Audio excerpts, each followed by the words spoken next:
I got a feeling this might be one of the ones that I really was like, yeah. You know what I'm saying? I don't know. I could We'll be wrong. see. Another WTW. We're gonna find out at the same time. My wife to the to the left of me. Yes. Whoa. Static Shock. Episode 5 of season 1, man. We've been really getting deep into this, whole storyline of milestone characters, man. It's so exciting. I've really been waiting for the Static Shock Definitely just my because, favorite. it seemed like he was the first one when we sat down and I started narrating these to you. It seemed like he was the first one out of the milestone. It felt like that I started reading to you. I mean, I love Static Shock. And then it came. It's Hardware. Like one of my favorite superheroes. And then came Hardware. And then Icon and Rocket. Now it's kind of all we're reading all of them at roughly the same time. Because stories started to intervene. You're like, what are they referencing? And I'm like, we gotta go back to we gotta go to Hardware. We gotta go to Static Shock.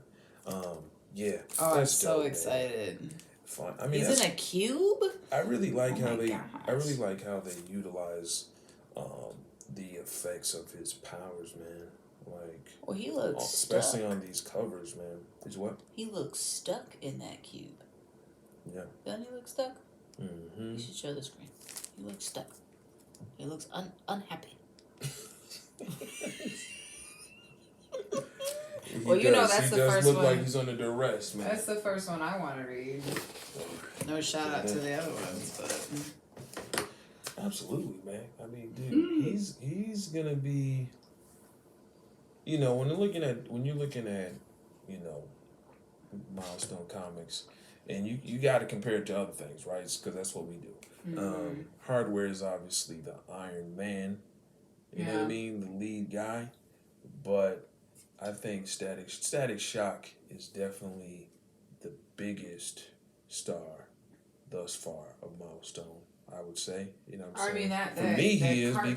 For me, he is because he's the one I'm familiar with. When I was a kid, I used to watch that show all the time. Oh my gosh, we used to watch that show in school. Yeah, and that's it was when you had to wheel in the TV. Awesome. And everybody had like the man. We used to watch Static Shock in my classroom. But I went to inner city high schools, so black superhero. Everybody was on top of that. I was in a suburban school. I was in a suburban kid. School. I was a suburban kid. I never thought if you would have told me when I was a kid that I would be married to a suburban kid, I would believe you was crazy. There was times when I lived in the inner city, but it was like when I was younger, and then as I got older, we which was this. I've been with my wife for a long time, so we've 10 years. 10 years. We've I'm sorry. That was more of a like woo 10 years.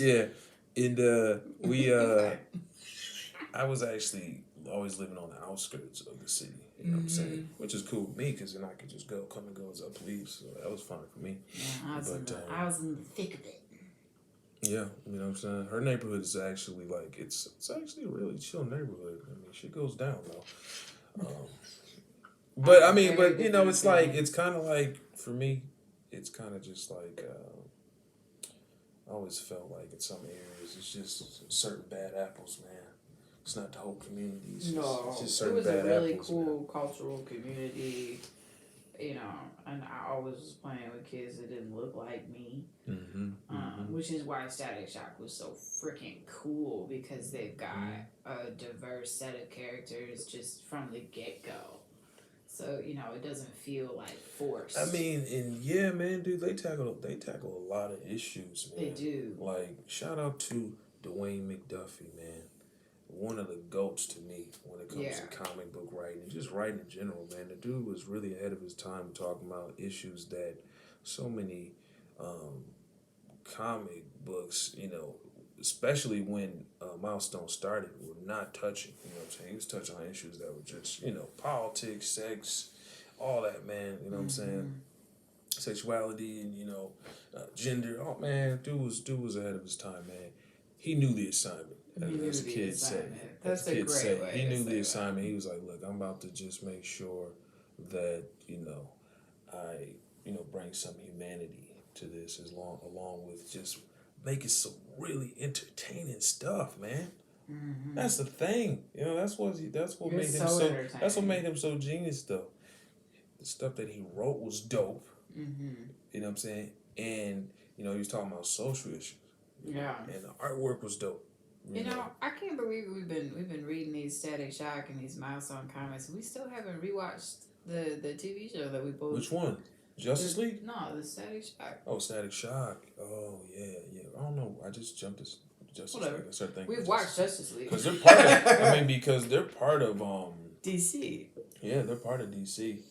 But yeah, and you know when you said Dwayne McDuffie and then you jumped to shows, I'm like, the reason why I said Justice League and I didn't jump off topics because he wrote for Justice League. Yeah, he wrote for Justice League. I mean, you were thinking Static Shock. Show is so good. But I was thinking Justice League. That's the first thing I was thinking about initially because I was like, he was not only just doing Static Shock, but he was doing Justice League. Such a good show. Ben 10. I was partial to Ben 10. He wrote some. He wrote for them. Yep. I mean, yeah, man.